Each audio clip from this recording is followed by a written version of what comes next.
All right, so as I was saying, so at the time, like I said, I felt I was really just scared that my ex was going to commit suicide because after the death of the baby, or after her abortion, she she was supposed to take me to court for a restraining order, but then she decided not to. She called me when I went to the court, and she was crying, and she told me that she was suicidal, that she wanted to kill herself and everything, and I was really scared because I really cared about her. I really did love her, and like I said, I felt like yes, there was a lot of factors, but like I said, from the very beginning, if my mom would have just helped me, I discovered the theory of everything. I could have been doing big with basketball and rap, but it all started with the shoe weight machine when my shot got messed up. Then my grandpa come in, Ryan just wants independence, can't make things happen. It wasn't anything fucking wrong with me. It was a shoot away machine. So then my mom, she tells, she gets all into, you can't make things happen, right? She becomes very hostile to me and very, very evil person. And like I said, if it wasn't for the shoe weight machine and my dad messing up my shot, my mom and dad still would have loved me. They loved me growing up. They treated me, like I said, they spoiled me. They never were authoritarian. I never was once put on timeout. I never was once reprimanded for anything, punished. I never had to do any chores. My mom and dad are like, I want him to be independent. Okay, well, why didn't you do that when I was young? Why didn't you have me do any chores? You never taught me how to do anything. I never had to do the dishes. I never had to do the laundry. My mom and dad did everything for me, and they never were authoritarian in the least. They cussed in front of me. I was allowed to cuss in front of them. There was no morality involved in their parenting. It was just, I was treated like a king. And then all of a sudden, after the shoe weight machine messes up my shot, then, they started to hate me because my mom was like, what, you can't handle the pressure? You can't handle the pressure? You feel the pressure. You became... No, it wasn't because I couldn't handle the pressure. It was because my dad got the shoe weight machine. My dad screwed up my shot. He told me to do the wrong thing. So anyways, ever since then, things are bad. So as I was saying, like, when I was very afraid that my ex was going to commit suicide. So I kept on texting her and I was like, sweetie, please just never kill yourself and please stay strong. Please never kill yourself. Because the last time she talked to me, like I said, she came to my place a few times, and but then she Snapchatted me, and then she said, Ryan, I think that it's best that because she said that we were going to go see a psychologist together after the baby died, and we were going to grieve together, and we're going to work it out and everything would be fine. But then she Snapchatted me, and she told me, Ryan, you really hurt me, and I think it's best that we don't see each other anymore. And the thing was, it's ironic because she's like, you really hurt me, but she's the one who hurt me. She's the one who had the abortion. But the thing was, like, I kept on texting her because, during the time I was very afraid she was going to commit suicide. So I kept on texting her and I kept on blaming myself. So I think she internalized that and tried to make it out like I was a bad guy. But I kept on texting her like, it's my fault. I'm sorry, because what I was trying to do was I was trying to say, like, it was my anxiety. If I would have just, I was afraid that you were going to kill the baby since you had 3 abortions before. And my anxiety, I tried to, because my grandpa's whole thing was, take responsibility. You can't change others, but all you can do is take responsibility for yourself and responsibility for your software. Not yourself, because there is no self, but your software. So, I was trying to take responsibility, and I wrote the thing about, wrote a book about it, trying to take responsibility. And I was trying to tell my ex, like, yeah, it was my fault, even though it's not my fault. My grandpa said, it's not your fault because you don't exist. It's your software. But, it was my fault because, I was anxious and that's why I got mad at your daughter. Because, like I said, she was supposed to be on bed rest, but I got mad at her daughter and I put her daughter outside because, my ex couldn't be on bed rest and take care of her daughter at the same time.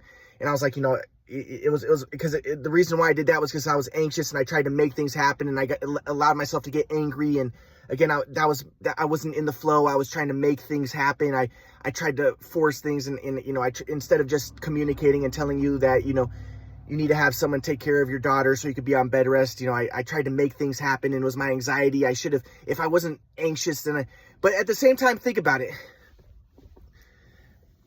A lot of guys would have been anxious at that point, and a lot of guys would have been having difficulty at that point. And also, like I said, after that, and I was like, it's my fault that I was telling people online about that you weren't messaging me. Cause like I said, my ex, after that, I was trying to message her. She wouldn't respond to me and she had to be on bed rest. And yes, I was anxious, but rightfully so. It was legitimate. Because she said in order for the baby to survive, I needed to be taking care of her because no one else would take care of her. And my mom had already told her that she won't take care of her because she wouldn't see me. So I was anxious. So yeah, I went online and I'm telling people, hey, can someone help me? And I'm letting people know what's going on. That my ex, that my girlfriend who was pregnant with my baby is not responding to me. And she, and she needs me to take care of her for the baby to survive. And can someone help? So yes, I did that, but then, I was trying to take responsibility. Like I shouldn't have gossiped. I shouldn't have, I was trying to make things happen. And, but think about it the same way. I discovered the theory of everything. I don't need to be treated with disrespect.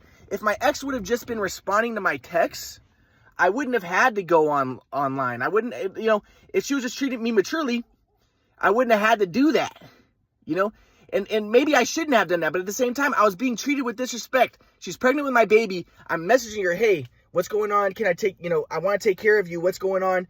And she's not responding to my texts. And she was doing that the whole time. So then, and like I said, the other problem was, I tried to get my mom's help, and my mom just goes, if someone doesn't want anything to do with you, you just have to accept it. You just have to fucking accept it, Ryan. She clearly doesn't like you. She's fine. She's not going to get an abortion, you fucking freak. She's 4 months pregnant. If people don't want anything to do with you, you have to just fucking accept it. And again, that stems from the shoot-away machine in middle school. My dad got the shoot-away machine. Messed up my shot. I needed help. And then my dad's like, in the ninth grade, my mom was like, Ryan, you're shooting terrible. What's wrong with you? My dad was like, Marla, stop it. He's playing fine. But my dad was telling me, Ryan, you're shooting square. You're shooting square. And I didn't know it was because of the shoot-away machine. But I didn't even know because that's the reason why I was so good was because I was unconscious. So I didn't know what I was doing. But if my dad didn't have the shoot-away machine, I would have stayed unconscious. I would have stayed the best. I really would have. So, then my dad messes up my shot. And then my dad's like, I give up. I can't help you anymore. You fucking suck. And then I'm like, Dad, I need your help. And then my grandpa comes in, Ryan, you just have to accept things. If your dad doesn't want to help you, you just have to accept it. But I needed his help. And then my mom and dad kicked me out of the house. I'm staying, and I need my mom and dad. I wanted my dad's help, and so I'm calling my mom. Mom, can I come home? No, you just have to accept it. Your grandpa taught you. You just have to accept. Everything is fine, Ryan. Everything is fine. You just have to accept it. And ever since then, it's been like that. Ever since then, she's had a hostility toward me and an antagonism toward me and a negative mentality toward me. So, and she thought there was something wrong with me, but there wasn't. It was really my dad who messed up my shot. And my dad messed it up. I was a victim.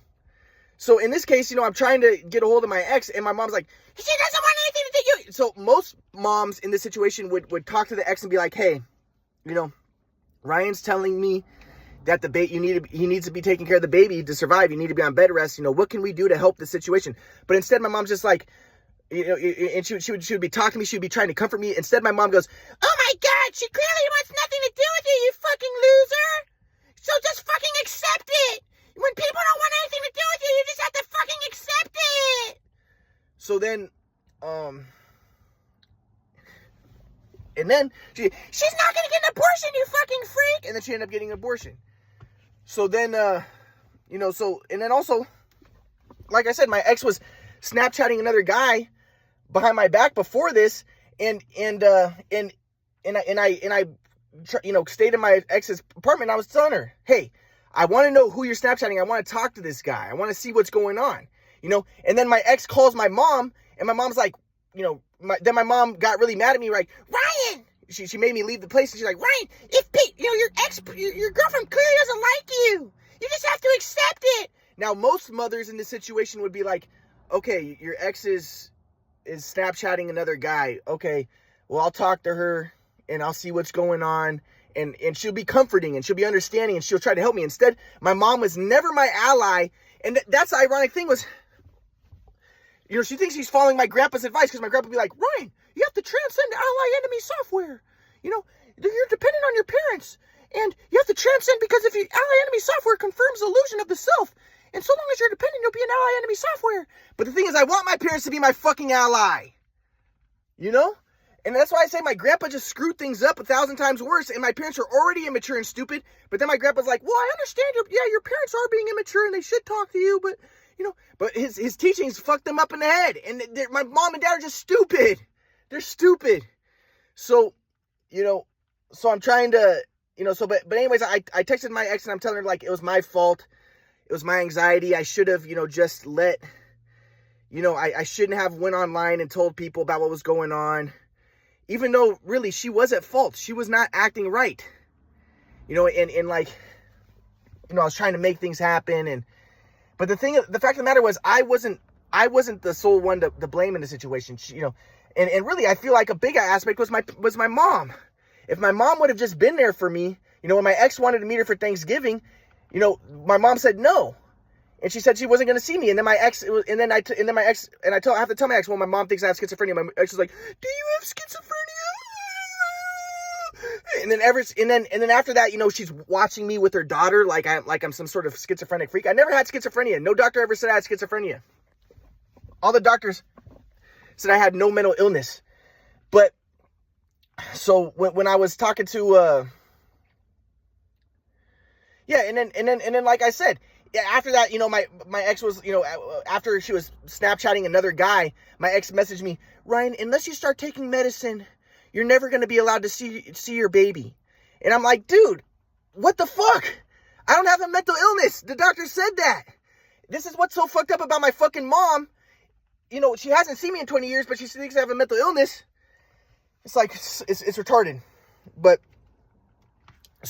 my point is, I was messaging my ex and I was telling her, like, after the baby died, after she had the abortion, she was very suicidal. So I was trying to make her feel better. And I was like, it was my fault. I allowed my anxiety to take over. But like I said, anybody in my situation would have acted out. And like my other friend told me, dude, if I was in your situation, your ex would have had a black eye. I would have socked her in the fucking face. She, after she was texting another guy, I would have punched her in the face. She would have had a black eye, and that would have been it. And he told me she probably would have fallen into line at that point. But he said that, you were too nice. You were too nice in the situation. You didn't punch her when she was Snapchatting another guy. And, he said a lot of people in your situation, when would have done a lot worse than what you did. You didn't do anything. All you did was you're trying to get some help, So all I did was I went online and I told people about what was going on because my ex said that she needed someone to take care of her while she had a cerclage and while she was on bed rest, and she wasn't responding to me. And I wanted to know what was going on. And then she ended up getting the abortion. But so I was like, I'm sorry, sweetie, it was my fault. But again, it was my fault because it's not my fault, but my grandpa said, it's about your software. And my software was still genetic Darwinian at the time. I didn't understand my grandpa's existential metapsychiatry, and I'll get to that later. But I still saw things in a Darwinian perspective. I just wanted to have a baby so I could be superior. So I was using my ex. I was using my ex to have a baby, And that's why I wanted the baby so bad, so I could be superior, so I can spread my genes. And I wasn't in the flow, and I didn't have discernment to see, okay, my ex is a single mother to an El Salvadorian guy. It's not a good idea to get her pregnant, But anyways, so at this point I was, but I was very afraid. So my ex told me that she, that I had hurt her, and then that she didn't want to really talk to me anymore. And she said that if she ever decides to get back in touch with me, she'll text me or she'll call me. But at that time I was very scared that she was gonna kill herself. So, but like I said, I tried to get her to talk to me again. So I Snapchatted her. I was like, you're mad at me. You're the one who had the abortion. Like, I hurt you. You're the one who had the abortion. You're the one who hurt me. Why are you trying to say that I hurt you? And it's true that I did hurt her. But at the same, so I'm like, but I was just doing that to get her to talk to me again, because the main reason was I was afraid she was going to commit suicide, and I didn't want to be her to not be talking to me. So as I said, she wasn't responding to me, and but I was very scared that she was going to commit suicide, and I thought that would, because in my mind I was like, if my ex commits suicide, that's going to ruin my life. It will destroy my life, because I did love her. And like I said, the reason why I loved her was because I felt like the big problem was my mom. If it wasn't for my mom abandoning me and stuff, I would have been a famous rapper. I would have been playing basketball. I still could be playing basketball. I just need some fucking support. I discovered the theory of everything. I could have been doing a lot of big stuff, and my mom abandoned me. And my mom's like, you're a fucking schizophrenic freak. We're never going to talk to you. Get it through your fucking head. You have to accept it. It's like, it's messed up. So I'm trying to, so you know, I at the time I was just very scared that my ex was going to commit suicide, and I felt like I would feel really guilty if she did, because, you know, because of all the stuff that happened, you know, and like I said, yes, I wasn't completely to blame, but I also wasn't completely faultless in the situation, you know. So if she committed suicide, I felt like it would destroy my life. So like I said, I started to, you know, I was trying to text her and call her and just be like, hey, sweetie, you know, I'm really worried about you. Are you okay? You know, just please stay strong. Please never hurt yourself. I'm worried that you're going to commit suicide. Just please stay strong. Please never hurt yourself. But she wouldn't respond to my text. So I started to drive to her place to just check on her car to see if she was still alive. Because the last time she called me, she told me, and every time she called me after the abortion, she would be like, I'm suicidal. I want to be with the baby. I want to kill myself. And she'd be crying the whole time. So I was sincerely afraid that she was going to kill herself. So I would drive to her apartment, and I would just check to see if her car was there. And the thing was, every time I did, and I saw her car there, or I saw that she moved her car, I would get a very big sense of relief. Because in my mind, I was like, at the time, I was very afraid she was going to kill herself. She just had the abortion. She was telling me she was going to kill herself. And I was like, if she does kill herself, it will destroy my life. I don't know if I'll be able to move on. And I was already in terrible shape. Like I said, my friends told me they thought that I was mentally ill because I was in bad shape. I was like, if I couldn't, my friend told me that I looked like the bottom side of a frog. I was that white because I wouldn't leave my apartment except for to drive to see if my ex was still alive. And, you know, and if I did leave my apartment, if I ever saw a little kid, this was for like a year. If I ever saw a little kid, I would start to cry because I would be thinking about my daughter that died. And the main thing I was sad about was I did love my ex, and I didn't want her to just throw me to the side. But I didn't want, you know, and what it felt like was that if my ex threw me to the side, it'd be like she killed my daughter so that she can get rid of me.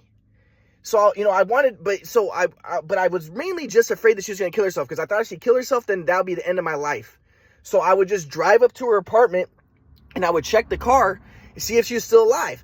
But, and like I said, I was in extreme fear, extreme anxiety.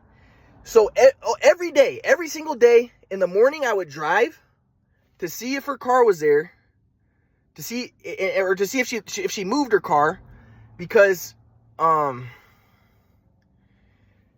felt like to see if he moved her car, because she has to go to work every morning. And then at night, I would drive to her place. She only lives like 15 minutes from me, but I would drive to her place, and I would see if she came back. Because, you know, she was telling me, I'm just going to jump off of a cliff. I'm just going to kill myself. So, you know, so I was super afraid, and I would text her. I was texting her every second. And the reason I was texting her was I was letting her know, sweetie, just please never kill yourself. It would destroy my life. I care about you a lot.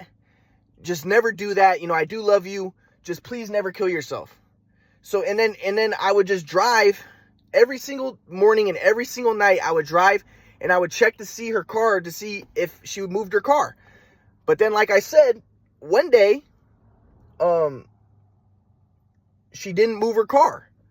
So and someone was at the gate. So I went into the gate. He let me in, and I knocked on her door, and she was there. And I told her, I was like, sweetie, I was just, you know, are you okay? I just want to make sure everything's okay. But I didn't want to tell her what was going on. I didn't want to tell her that I was checking her car every day, because I didn't want her to get, you know, to think that I was stalking her.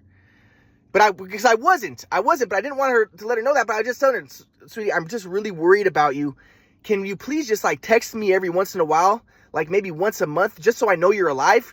But I didn't want to tell her. You know, the big reason why I wanted her to do this was because I was wasting gas money. But I had such anxiety that she was going to kill herself that I would drive every day. So I was just like, yeah, you know, and I wanted to stop that. So I was just like, can you just text me like once a month just to let me know that you're still alive? That's it.